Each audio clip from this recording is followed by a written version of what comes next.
اور وہیں مسلم personal law board میں ترجمان قاسم رسول الیاس نے کہا کہ یو سی سی ابھی زیر بحث ہے اور اگر اس خصوصی اجلاس پر کوئی بل آتا ہے تو بورڈ اس کی مخالفت کرے گا۔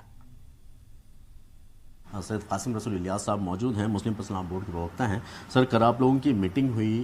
کن مدعوں پر ہوئی اور کیا کیا ریزولوشن اگر پاس ہوا ہو تو کیا کیا تھا مدعا؟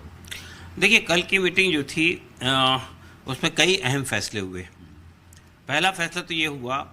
کہ مسلم خواتین کو جو وراثت میں حصہ ملتا ہے انہیریٹنس میں، عام طور پر دیکھا یہ گیا ہے کہ شریعت نے تو جو حصہ دیا وہ متعین ہے، بیٹی کی حیثیت سے، بیوی کی حیثیت سے، ماں کی حیثیت سے، بہن کی حیثیت سے، لیکن عام طور پر کئی کیسز میں وہ حصہ نہیں مل پاتا ہے۔ تو یہ کل فیصلہ یہ کیا گیا کہ ہم پورے ملک میں اس کے خلاف ایک تحریک چلائیں گے کہ وراثت میں حصہ لینا ہر فرد کے لیے وراثت کی تقسیم منصفانہ طور پہ ہونی چاہیے، یہ ہر شخص کی ذمہ داری ہے، یعنی اس کی باپ کی پراپرٹی میں بیٹی کا حصہ ملنا چاہیے۔ تو اس کے لیے ہم نے یہ طے کیا کہ ہم اویئرنیس کی تحریک چلائیں گے، اصلاح معاشرہ کی تحریک چلائیں گے اور بڑے پیمانے پہ اس کو انشور کریں گے کہ ہماری بہنوں کو، بیٹیوں کو اپنے باپ کی پراپرٹی میں حصہ ملنا شروع ہو۔ ایک بات تو یہ طے کی گئی۔ دوسری بات یہ طے کی گئی کہ بھئی خواتین کو ہمارے ملک میں، یعنی جنرل بات کر رہا ہوں میں، بہت سارے مسائل کا سامنا ہے۔ ایک مسئلہ تو یہ ہے کہ ڈوری کے مسائل ہیں، فیمیل فٹیسائڈ یعنی بھرون ہتیا جسے کہتے ہیں، اس کے مسائل ہیں، ڈومیسٹک وائلنس کا مسئلہ ہے۔ اس کے علاوہ جو ہے ورکنگ پلیس کے اوپر میں ان کے ساتھ کا استحصال ہوتا ہے، ان کو ایکسپلائٹیشن ہوتا ہے۔ ایسے کئی مسائل کو کل زیر بحث لایا گیا اور یہ فیصلہ کیا گیا کہ ہم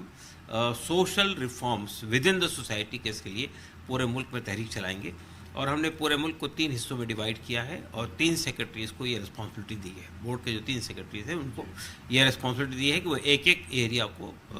کے لیے بات کریں۔ اس کے ساتھ ساتھ ایک کمیٹی بنائی گئی ہے جو اس کو یہ طے کرنا ہے کہ اس کے لیے روڈ میپ کیا ہوگا، اس کے لیے پورا پلان کیا ہوگا، تو ایک کمیٹی اس کے لیے بنائی گئی ہے۔ پھر دوسرا بڑا ایشو جو بورڈ کے میں زیر بحث تھا وہ یہ تھا کہ ابھی وقف کے سلسلے میں یہ بات سامنے آئی کہ بہت بڑے پیمانے پر حکومت کی طرف سے بھی انٹرفیرنس ہو رہا ہے اور اسی کے ساتھ ساتھ انکروچمنٹ کے واقعات سامنے آ رہے ہیں، حکومت کی طرف سے بھی اور یعنی پرائیویٹ لوگوں کی طرف سے بھی وقف کے یعنی انکروچمنٹ ہو رہا ہے پراپرٹیز، جی وقف کی زمینوں پر۔ اور تیسری بات یہ کہ خود وقف بورڈ کی نااہلی بھی سامنے آئی کہ وقف بورڈ جو ہے بعض اوقات یعنی کمزور پڑ جاتا ہے، معاملات کو نپٹاتا نہیں ہے، یا پھر کبھی کبھی جو ہے یعنی وہ ان استحصالی عناصر کا ساتھ دینے لگتا ہے جو وہ کر رہے ہیں۔ تیسری بات یہ سامنے آئی کہ تقریباً 120 مقامات کے اوپر میں 120 ملک کے ہائی کورٹوں میں 120 مقدمات ہیں جنہوں نے 2013 کے وقف ایکٹ کو ہی چیلنج کیا ہے۔ تو اس کے سلسلے میں بھی بورڈ نے یہ طے کیا کہ وہ سب کو جمع کرے گا اور یہ کوشش کرے گا کہ وہ تمام ایک جگہ کلب ہوں، یا تو سپریم کورٹ میں یا کسی ہائی کورٹ میں، اور وہ پورے معاملات کو ایک ہی وقت میں دیکھا جائے اور اس میں بورڈ انٹروین کرے گا۔ وومن امپاورمنٹ کی بات ہو، ان کے انعقاد کی بات ہو، یا پھر یونیفارم سول کوڈ کو لے کر جس طریقے سے لاء کمیشن کے بیچ اور کہہ سکتے ہیں کہ دوسرے جو انعقاد ہیں ان کے بیچ کی جس طریقے کی بات چیت ابھی چل رہی ہے، تھوڑا سا وقت ضرور لگے گا لیکن آنے والے دنوں میں استھتی جو ہے وہ پوری طریقے سے صاف ہو جائے گی۔ ویڈیو سیج سنگھ کے ساتھ سید مبشر، زی میڈیا، دلی۔